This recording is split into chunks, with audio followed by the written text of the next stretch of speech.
Hello, everyone, and welcome back to another Finding Hope Through Faith. My name is Daniel, and we're finished Numbers last time and got into Deuteronomy. We're in chapter 4 of Deuteronomy, so we're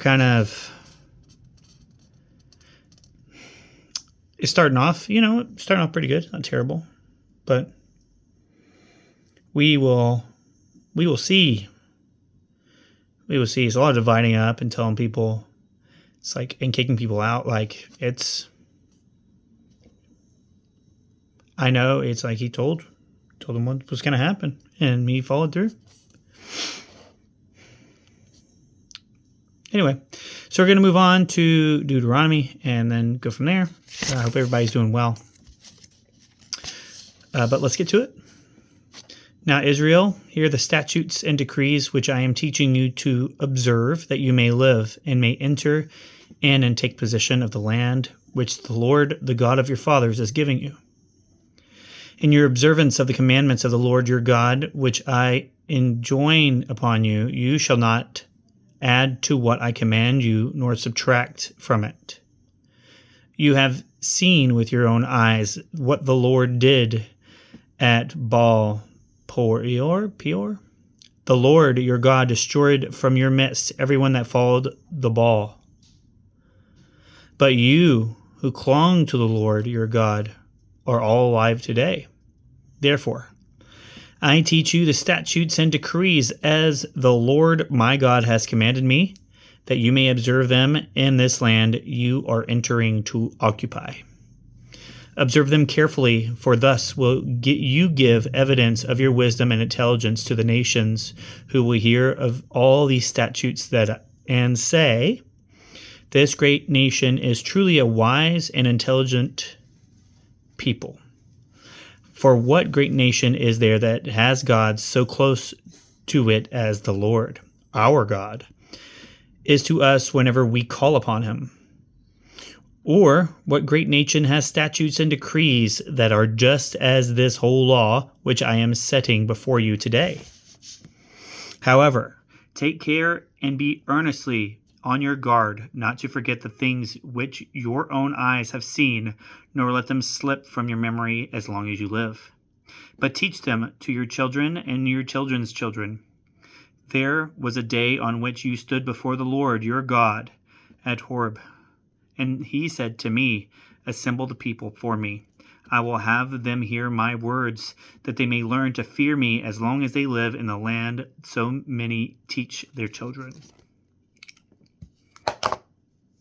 You came near and stood at the foot of the mountain, which blazed to the very sky with fire and enveloped in a dense black cloud. Then the Lord spoke to you from the midst of the fire. You heard the sounds of words, but saw no form. There was only a voice. He proclaimed to you his covenant, which he commanded you to keep, the 10 commandments which he wrote on 2 tablets of stone.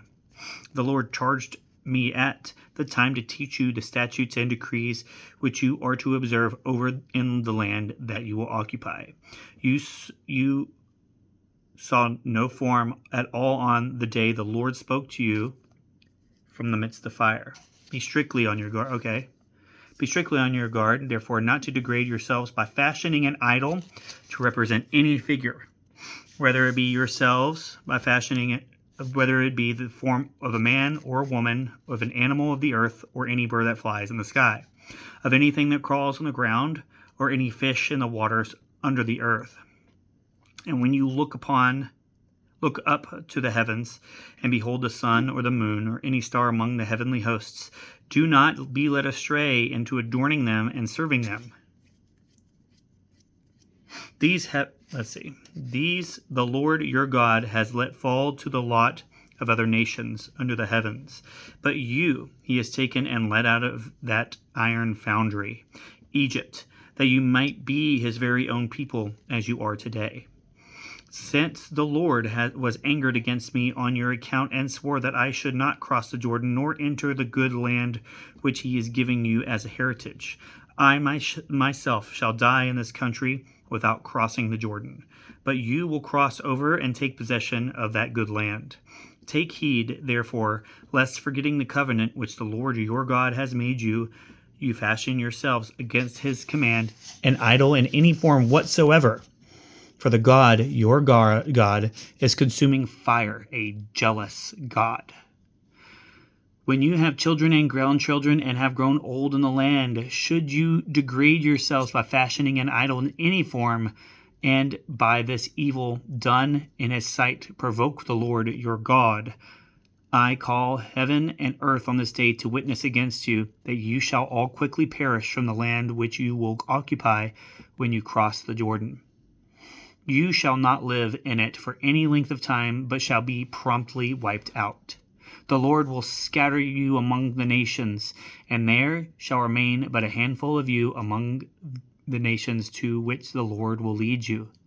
There you shall serve gods fashioned by the hands of man out of wood and stone, gods which can neither see nor hear, neither eat nor smell. Yet there too you shall seek the Lord your God, and you shall indeed find him when you search after him with your whole heart and your whole soul. In your distress, when all these things shall have come upon you, you shall finally return to the Lord your God and heed his voice. Since the Lord your God is a merciful God, he will not abandon and destroy you, nor forget the covenant which under oath he made with your fathers. Ask now of the days of old, before your time, ever since God created man upon the earth. Ask from one end of the sky to the other, did anything so great ever happen before? Was it ever heard of? Did a people ever hear the voice of God speaking in the midst of fire, as you did, and live? Or did any God venture to go take a nation for himself from the midst of another nation, by testings, by signs and wonders, by war, with his strong hand and outstretched arm, and by the great terrors, all which the Lord your God did for you in Egypt before your very eyes? All this you were allowed to see, that you might know the Lord is God, and there is no other. Out of the heavens he let you hear his voice to discipline you. On earth he let you see his great fire, and you heard him speaking out of the fire. For love of your fathers he chose their descendants, and personally led you out of Egypt by his great power, driving out of your way nations greater and mightier than you, so as to bring you in and to make their land your heritage as it is today. This is why you must now know and fix in your heart that the Lord is God in the heavens above and on the earth below, and that there is no other. You must keep his statutes and commandments, which I enjoin on you today, that you and your children after you may prosper, and that you may have a long life on the land which the Lord your God is giving you forever. Then Moses set apart 3 cities in the region east of the Jordan, that a homicide might take refuge there if he unwittingly killed his neighbor, or whom he had previously borne no malice, and that he might save his life by fleeing to one of these cities. Bezer in the desert, in the region of the plateau for the Reubenites, Ramoth in Gilead for the Gadites, and Golan and Bashan for the Manassites. This is the law which Moses set before the Israelites. These are the ordinances, statutes, and decrees which he proclaimed to them when they had come out of Egypt, and where beyond the Jordan, in the ravine opposite of Bethpor, in the land of Sihon, king of the Amorites, who dwelt in Heshbon, and whom Moses and the Israelites defeated after coming out of Egypt. They occupied this land in the land of Og, as well as the land of the 2 kings of the Amorites in the region west of the Jordan, from Eror on the edge of the Wadi Arnon to Mount Sion, and all Arabah east of the Jordan as far as the Arabah Sea under the slopes. Okay, so on to chapter 5. Moses summoned all Israel and said to them, Hear, O Israel, that the statutes and decrees which I proclaim in your hearing this day, that you may learn them and take care to observe them. The Lord our God made a covenant with us at Horeb. Not with our fathers did he make this covenant, but with us, all of us who are alive here this day. The Lord spoke with you face to face on the mountain from the midst of the fire.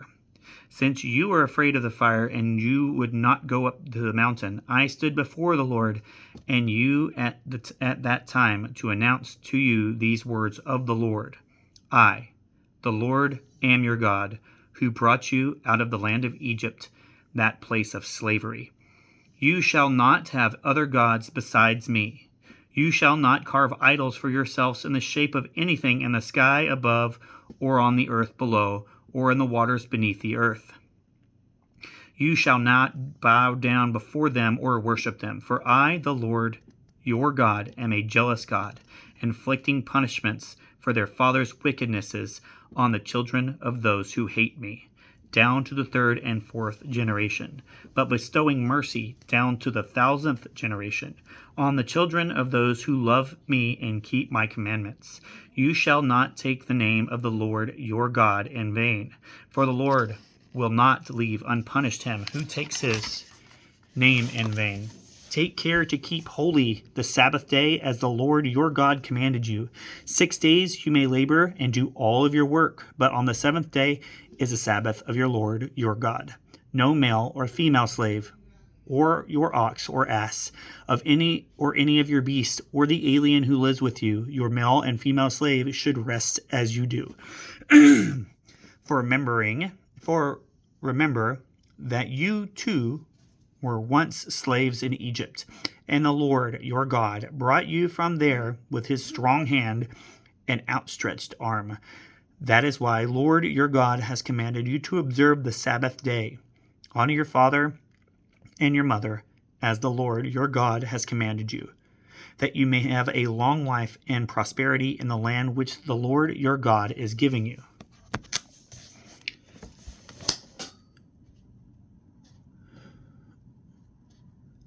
You shall not kill. You shall not commit adultery. You shall not steal. You shall not bear dishonest witness against your neighbor. You shall not covet your neighbor's wife. You shall not desire your neighbor's house or field, nor his male or female slave, nor his ox or ass, nor anything that belongs to them. These words and nothing more the Lord spoke with a loud voice to your entire assembly on the mountain, from the midst of the fire and the dense cloud. He wrote them upon 2 tablets of stone and gave them to me.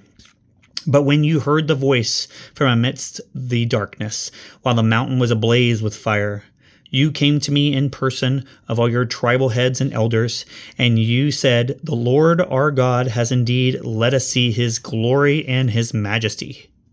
We have heard his voice from amidst the fire and have found out today that a man can still live after God has spoken to him. But why should we die now? Surely this great fire will consume us. If we hear the voice of the Lord our God any more, we shall die. For what mortal has heard, as we have, the voice of the living God speaking from the midst of the fire and survive? Go closer, you, and hear all that the Lord our God will say, and then tell us what the Lord our God tells you. We will listen and obey. The Lord heard your words as were speaking to me and said, I have heard the words these people have spoken to you, which are all well said.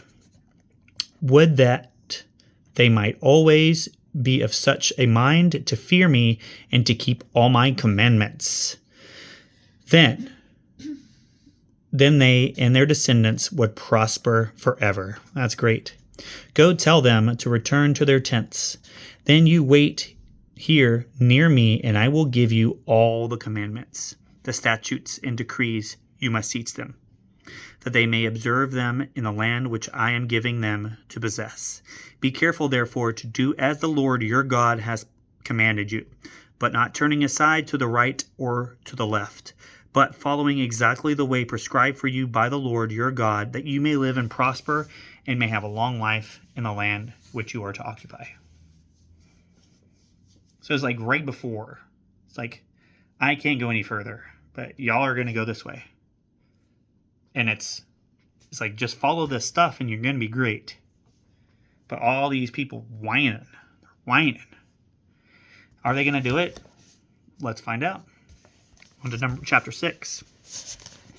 These are the commandments and the statutes and decrees which the Lord your God has ordered that you to be taught and observe in the land into which you are crossing for conquest, so that you and your son and your grandson may fear the Lord your God and keep throughout the days of your lives all his statutes and commandments which I enjoin on you, and thus have a long life. Hear then, Israel, and be careful to observe them, that you may grow and prosper the more in keeping with the promise of the Lord, the God of your fathers, to give you a land flowing with milk and honey. Hear, O Israel, the Lord is our God, the Lord alone. Therefore, you shall love the Lord your God with all of your heart, and with all of your soul, and with all of your strength. Take to heart these words which I enjoin on you today. Drill them into your children. Speak of them at home and abroad, whether you are busy or at rest. Bind them at your wrists as a sign, and let them be a pendant on your forehead. Write them on the doorposts of your house and on your gates, when the Lord your God brings you into the land which he swore to your fathers, Abraham, Isaac, and Jacob, that he would give you a land with fine large cities that you did not build, with houses full of goods and all sorts that you did not garner, with cisterns that you did not dig, with vineyards and olive groves that you did not plant. And when therefore you eat your fill, take care not to forget the Lord, who brought you out of the land of Egypt, that place of slavery. The Lord your God shall you fear, him you shall serve, and by his name shall you swear. For you shall not follow other gods, such as those of the surrounding nations, lest the wrath of God, of the Lord your God, flare up against you and destroy you from the face of the land. For the Lord your God, who is in your midst, is a jealous God. You shall not put the Lord your God to the test as you did at Massah. But keep the commandments of the Lord your God, and the ordinances and statutes he has enjoined on you. Do what is right and good in the sight of the Lord, that you may, according to his word, prosper and may enter and possess the good land which the Lord promised on oath to your fathers, thrusting all your enemies out of the way. Later on, when your son asks you what these ordinances, statutes, and decrees mean which the Lord our God has enjoined on you, you shall say to your son, we were once slaves of Pharaoh in Egypt, but the Lord brought us out of Egypt with a strong hand, and wrought before our eyes signs and wonders great and dire against Egypt and against the Pharaoh and his whole house. He brought us from there to lead us into the land he promised on oath to our fathers, and to give it to us. Therefore, the Lord commanded us to observe all these statutes in fear of the Lord our God, that we may always have a prosperous and happy life as we have today. And our justice before the Lord our God is to consist in carefully observing all these commandments he has enjoined upon us. Wow. So I think, it's like they're just, make sure you don't forget. Make sure you don't forget. Don't forget. Don't want to have this happen again. Don't forget. Don't forget. And it's like told them a few times, just don't forget. But hopefully they get there. Hopefully get all the milk and honey they want, all the food, the houses, everything they want, everything they have earned based on what God wants. But we're going to find out tomorrow. It's exciting. Thanks for coming to see me. Have a good day.